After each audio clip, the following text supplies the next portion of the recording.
여러분 반갑습니다. 긍정의 원더우먼입니다. 오늘은 애터미를 하기 전 제 이야기를 좀 해볼까 합니다. 저는 19살 때 수능 끝나자마자 수학 과외를 하게 됐는데요. 아는 분으로부터 과외 제의를 받았어요. 그래서 그 아이를 가르치게 됐는데 그걸 보면서 저희 엄마가 또 수학을 전공했으면 좋겠다 이런 이야기를 하시더라고요. 돈이 될 것 같다고. 저는 또 순종적인 딸이어서 사실은 가고 싶은 학과가 있었지만 수학을 전공하게 되었고, 마침 그 학생이 엄청나게 수학 성적이 오르면서 저랑 공부하고 한 4개월? 5개월 만에 중간고사에서 전교 70등이 올랐어요. 그러면서 과외가 엄청 들어오기 시작을 합니다. 그래서 대학교 1학년 때 제가 과외를 10개를 해요. 제가 한 두당 30만원 정도 받았었거든요. 300 정도 번 거죠. 차를 딱 뽑아가지고 차를 끌고 다니면서 열심히 과외를 했습니다. 과외를 하면 할수록 경력이 쌓이니까 초등학교 중학생보다는 고등학교 재수생 위주로 과외를 하면서 나중에는 학교 휴학하고 공부방하고 병행할 땐 1000만원까지도 벌었어요. 20살 때부터 결혼하기 전까지 28살 때까지 번 돈을 대충 계산해봐도 최소 3억 이상이더라고요. 웬만한 대기업 연봉하고 비슷하죠. 1년에 한 4천 이상을 벌었으니까. 그런데 그렇게 일을 하다가 제가 과로로 쓰러져서 응급실에 실려가는 일이 생겼습니다. 그때 조금 회의가 오더라고요.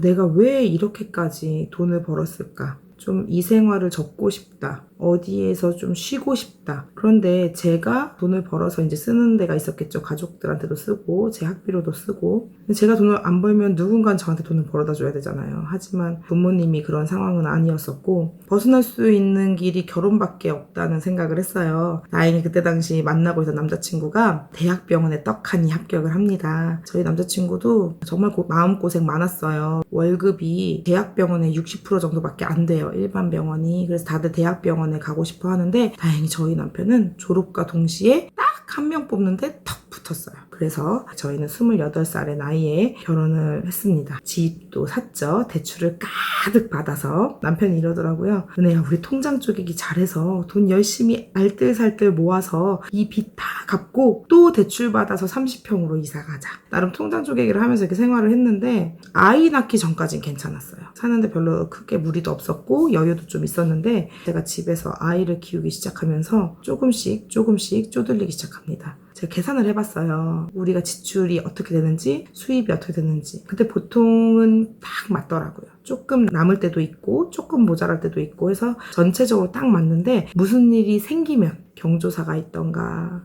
치과 치료를 받아야 되는가 교통사고가 나든가 무슨 일이 딱 생기니까 목돈이 확 들어가면서 모아뒀던 돈을 훅 쓰고 모아뒀던 돈이 없을 때는 차를 팔고 이런 시기가 온 거예요. 위기가 온 거죠. 저한테 위기가 왔을 때 그때 고민하기 시작합니다. 이렇게 사는 게 맞을까?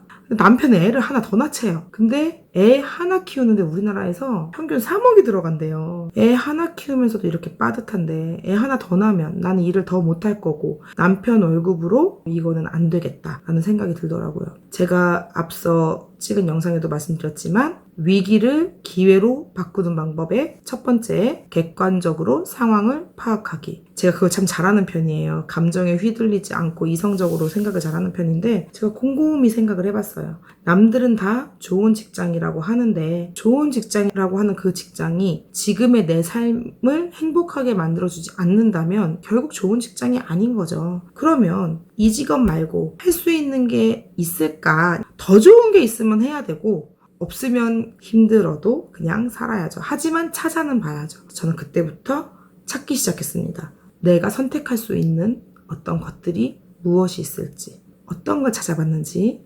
궁금하시죠? 그건 다음 시간에 알려드리겠습니다. 그럼 오늘은 이만